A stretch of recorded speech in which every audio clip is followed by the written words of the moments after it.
Hi everyone. Welcome back to another episode of On the Boundary. Yeah, today it's still me, Ulubabalo, and Spinach. Spinach, how are you doing, my brother?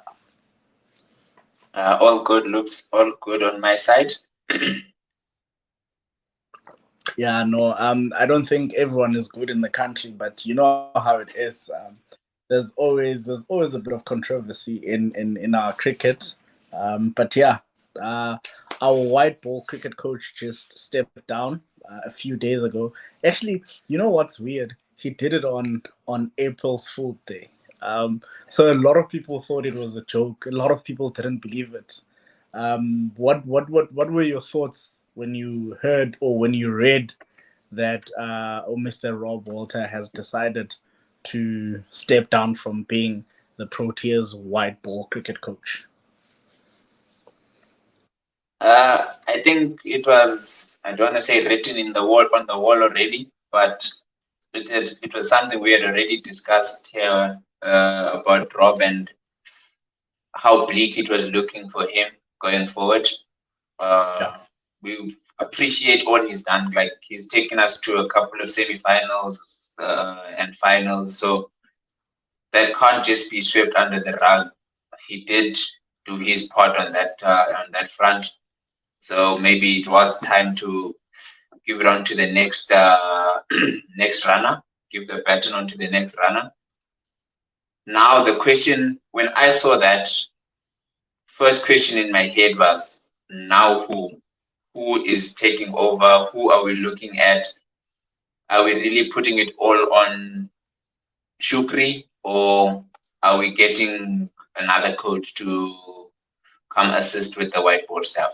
That was what came into my mind. As I said, we weren't shocked anymore on Rob. Felt like a matter of when rather than if. So now we stuck in the who is coming along now. yeah, now spot on. Honestly, I think I'd also be lying if I said I was surprised or I was shocked. I, to be honest, I expected it to happen a lot sooner, but it didn't happen. But I must say, it was interesting the fact that he chose the day that he chose, and rumor has it that he actually he might go coach New Zealand.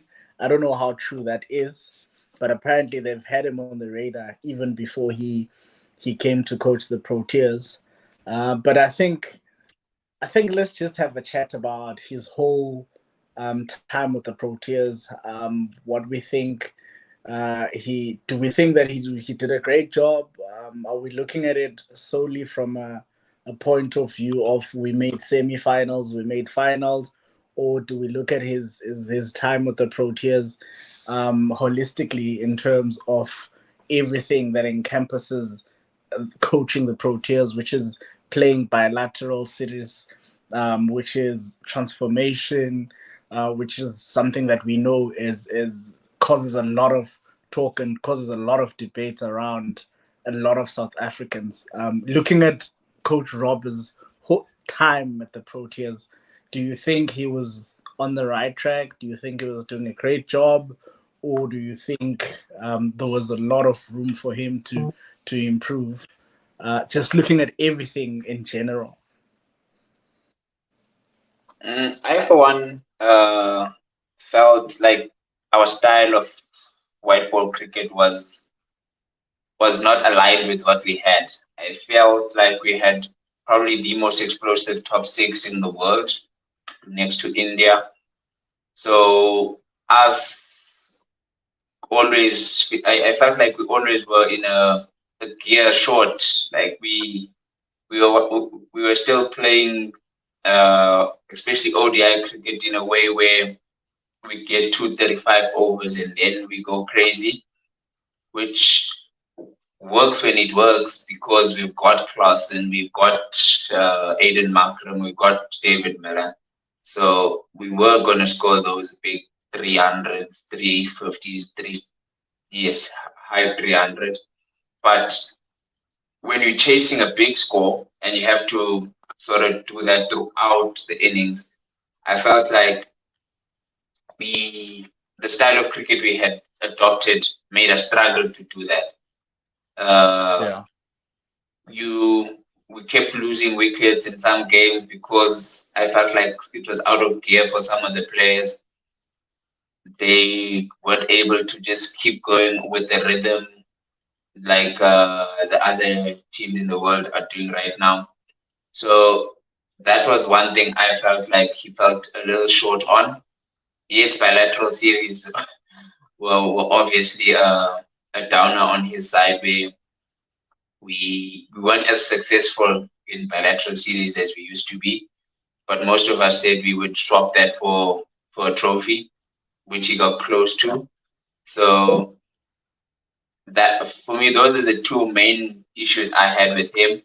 I do want to just add that he was quite unlucky with injuries in the bowling department. We don't want to just bat an eyelid to that and make it seem like he always had his best bowling options. He struggled a lot with injuries. Lungi, Gerald, Nandre, and Andre. So those were always you as a national coach. You don't like losing one of those. To lose three or four at the same time, and a lot of the times meant he was always on the back foot. We appreciate that he made it Yeah. work sometimes. We don't know how we scraped through some of the games, but he did make it work, especially in tournaments. So those are the three main issues or points I had and highlights of his career, of his tenure as a coach at the Proteas. Yeah, no, spot on, Coachy. I think it's also important that we, as much as we will highlight where he failed, it's also important that we highlight where he went right. And I think, yes, we struggled bilateral series. We were used to dominating in those. We were used to beating teams when it didn't matter. But when he came on, we sort of lost that bite that we had in those bilateral series. But when it came to World Cups, we saw how his teams were doing. Even with the brand of cricket that they were playing, they were still able to go across and win matches that we normally wouldn't be winning. I mean, we made quarterfinals, semifinals. We've even made a final under his guidance as coach. So I think it's definitely something that's commendable. It's definitely something we can say kudos to him. He did well in that regard as a coach. But also, I think we also need to look at that in a bit of a context as well. To make semifinals, to make a final, and not actually end up winning one is something that also raises questions, because it says your team is able to make it this far. You were able to take the team this far. Maybe he reached his ceiling as a coach. Maybe he was only good enough to take us to a final and not good enough to win a final with us. I'm not saying that is a fact, but I'm saying maybe, because we saw it under him. We made semifinals, we made a final, but we couldn't hop on to the next stage. But for me, I think the two things that I would say were the negatives for me. It was, I remember we spoke about it on the show here, and it's still something. It's something that made him lose me as a supporter and as someone who's always been rooting for him. I think he got to a point where he became one of those coaches who are looking for excuses when they lose, and we're not being honest with themselves and all of us. I remember when he spoke about transformation, when he spoke about trying to meet the numbers, but even though he was behind in terms of the numbers. So for me, I felt, my brother, you're not winning matches, you are not fulfilling the numbers in terms of transformation, but you still have the nerve to say you were put in a tough situation because you were trying to fill in the numbers. Sorry, and I think the other big thing was winning, losing to Afghanistan. I don't care what happens. I don't care what the thinking is, but losing to Afghanistan, losing to Ireland. For me, those were question marks, and at times I also questioned how we played cricket under his guidance. There were times where I felt we could have been more aggressive. We could have played modern cricket, but at times I felt like, well, we're playing our old typical South African style of playing, which I think I've been saying for more than 10 years now that our way of playing cricket is outdated. We need to get to a point where we are catching up with modern cricket when we're playing cricket as other nations do. I actually had a chat with EP senior women's coach not a long time ago, and he told us a story that India, when they bat in a T20 now, they target 300. So even if they don't get to 300, they're gonna get to 250 plus, and we saw that against us under when Rob was coach. We saw how we got slaughtered by very young Indian batters, and for me, that sort of raised a big question mark. And you look at how we went about the chase on the very same pitch that the Indians were able to score a massive total. We struggled on the same pitch. It was flat. It didn't change. But we struggled to be aggressive. Look, I'm not saying we were supposed to win the game, but also I was expecting us to at least, in a high chase, in a T20, you at least want to lose by 20 runs, you want to lose by 10 runs, but we lost by a huge margin. And that for me was a bit of a question mark in terms of how we play our cricket. And hopefully whoever is going to be the next coach, we will start playing modern cricket the way it should be played. There are a few names being thrown. I've heard the name of KD Bro. I've heard Coach Shooks also, it might be in the running.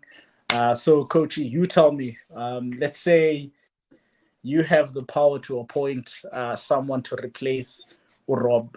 Who would you go for? We are giving you the power now. We're saying, Spinach, we are making you the director of cricket, and you get to decide who should coach the Proteas in white ball cricket. Hey, it will be tough to go straight into a name right now, but the first name you said there, AB, being Beryl, he's been doing pretty well with the Sunrisers. But even at the Sunrisers, sometimes you feel like the style of cricket might not be as explosive as some of the cricket that's out there. But I feel like that's the balance we might need to strike as a South African team because it's explosive enough.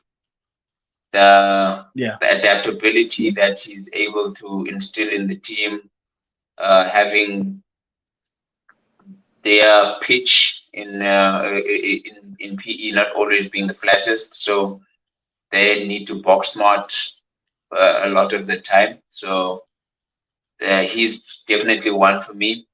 Uh, Shukri, I do not. We joked around the other time saying I wanted him to come and take the white ball team, but let him concentrate on trying to win us a trophy. He's close. He's in a final, so let him try get us a trophy, even though it's a test championship. But I'd rather keep him there for now. Another name I've always liked, maybe for the younger ones especially. Not sure if he's ready to go full Protea coach, but I really love him to be in the system and that is actual Prince. I like how he speaks cricket. I like how he is like a fighter that he was. We do want to get rid of the fighter tag in South Africa and dominate a little bit more. But I feel like his cricket brain could be used a lot, even if he's not head coach. But I really would like him to be in that system. I think he's involved in the batting department. If I'm not mistaken, I think he has been for quite some time. But for me personally, if I had to come, I'm not gonna say the name. But there's a guy in that Proteas setup. I think he's currently the fielding coach. I've followed his coaching for quite some time, and I think he could be the breath of fresh air that we need in terms of the way he coaches. He's one of very few South African coaches who are not afraid to pick three spinners in their sides. He coached the Lions. He's definitely someone that I would say, come through. Let's see what you can do. And I know a lot of people are gonna say, "Who is he? Who is he?" But if you don't know him, then forget about it. But the other person I would say, I've heard people dropping the name of Russell Domino. I love his coaching. I love how he goes about his business, but I don't know, man. I don't know if he would even want to be with the Proteas right now. I remember when he was coach, people gave him a lot of flack because of I think it was the type of coaching style that he has, because he's one of those guys who normally just let players be, and then he's more of a manager type of coach. But I think he's also doing well at the Lions. So, and if to be honest with you, if it was up to me, our director of cricket would have been our coach a long time ago. He's another guy who I enjoy his coaching, and just listening to him talking cricket and looking at how he was picking his teams when he was coaching at the Lions. For me, in 2025, a coach who doesn't believe in playing three spinners is not going to take us anywhere in white ball cricket, especially on a flat deck. If you don't believe in having more than one spinner in your side in 2025 in white ball cricket, you're going to get into trouble. And speaking of spinners, I actually want us to talk about the contract list. 18 players have been announced. It's an interesting one. It's a fast bowler heavy contract list. There's a lot of gas there. There's only one spinner in that list, Coachy. Let's talk about that. I know you and I are both spinners, so we will always vouch for spinners. I know you don't have to be contracted to be picked, but we also know that most of the time it's the guys with the contracts that get picked. So there's Muthasami, there's Cash. I know Cash is our spinner that plays almost all the formats. Does the contract list suggest that now Muthasami is also going to be one of our white ball cricket spinners? I think it suggests that he is our second spinner now. Spinner slash very small slash all rounder, especially in white ball cricket. I'm not sure he's going to always be an all rounder, but he is, I feel now, being seen as the second spinner.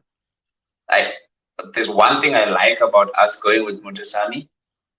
It means we are not scared to play similar spinners. Like, we've always had this problem in South Africa where we think just because one guy is a left arm orthodox, we can't play another left arm orthodox.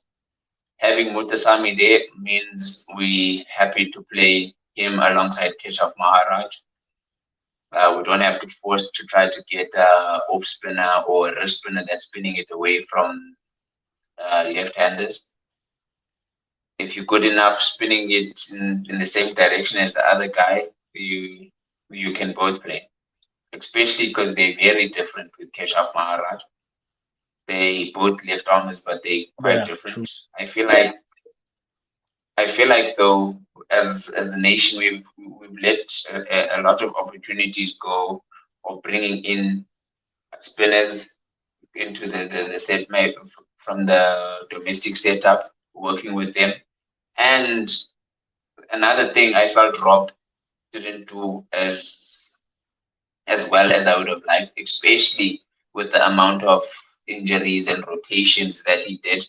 was he didn't blood enough youngsters, I feel, both in the batting and the bowling department. Yes, we've got Gwena, who's coming through, but I think it would have been hard for anybody to ignore Gwena Mapaka. So he's forced his way into the team as a youngster.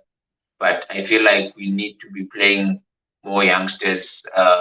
We keep saying Matthew Presky he's not going to be a youngster for long. He's getting very close to his prime, so we need to have already played these guys a few times. You made that example of India tearing us apart. They were using Yeah. youngsters in that game, so we've let that chance go. Every time we have people batters out, bringing old guys back into the lineup. I'm not saying discard the old guys, but give the youngsters more of a chance. So now I feel like with the spinners, yes, we had Tabrai Shamsi as an option, and one guy who I just don't understand why he's not getting into the lineup. Maybe there's stuff in the background. Is George Linda. Yeah. So once, hopefully, as you said, you don't need a contract to play. Hopefully, he's still being considered and is both as an all-rounder option. Your wish of having three spinners playing together usually needs a George Linda or someone who's going to be a genuine all-rounder for the team. Bat in the top seven, allowing us to have two more spinners at maybe 8 and 9, and then your fast bowlers to help along. So that's my slight worry with the squad and what we picked. But honestly, there aren't any big surprises, as in who's there and who, who is missing.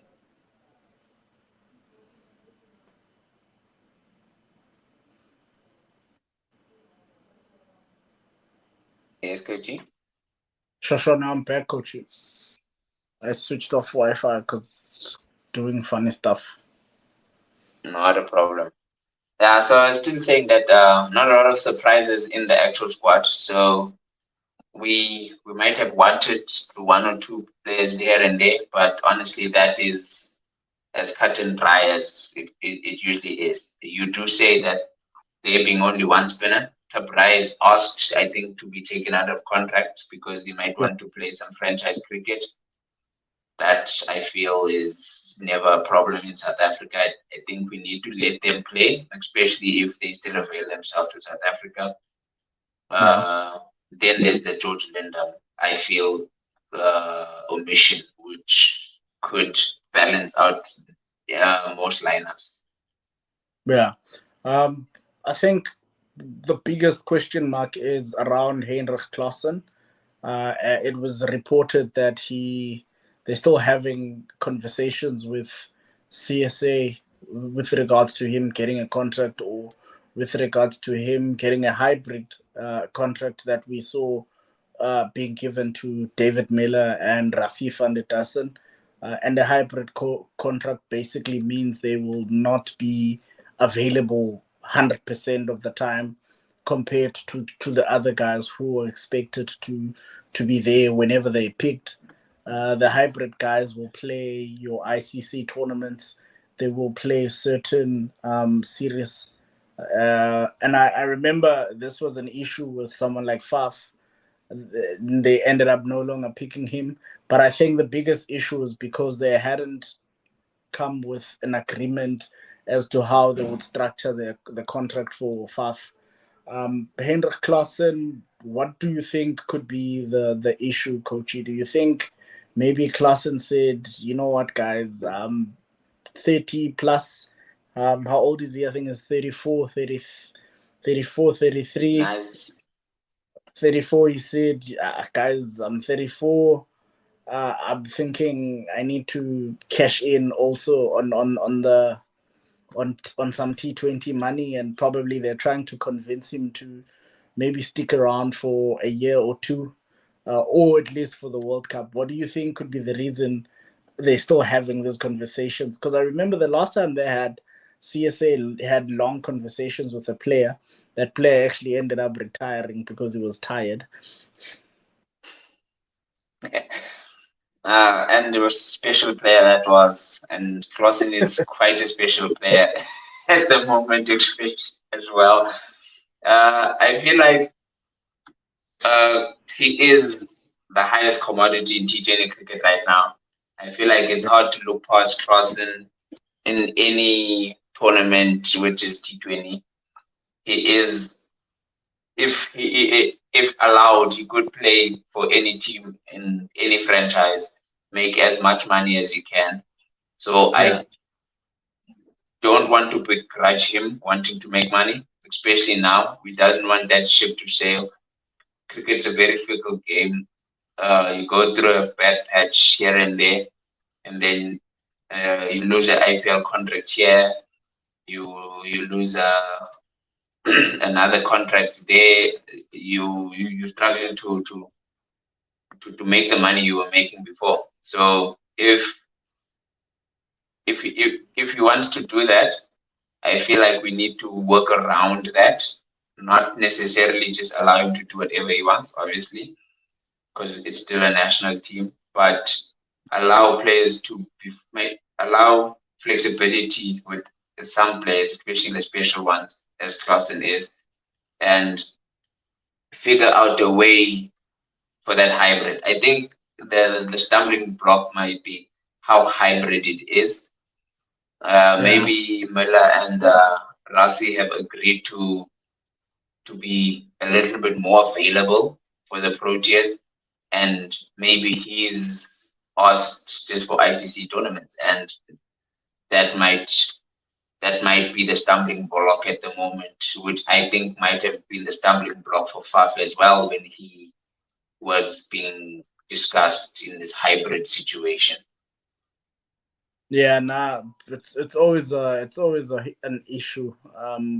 When players say they want to play only in a tournament, there's always questions. There's always a lot of questions around that, and even the fans themselves, they tend to have a lot to say with regards to that.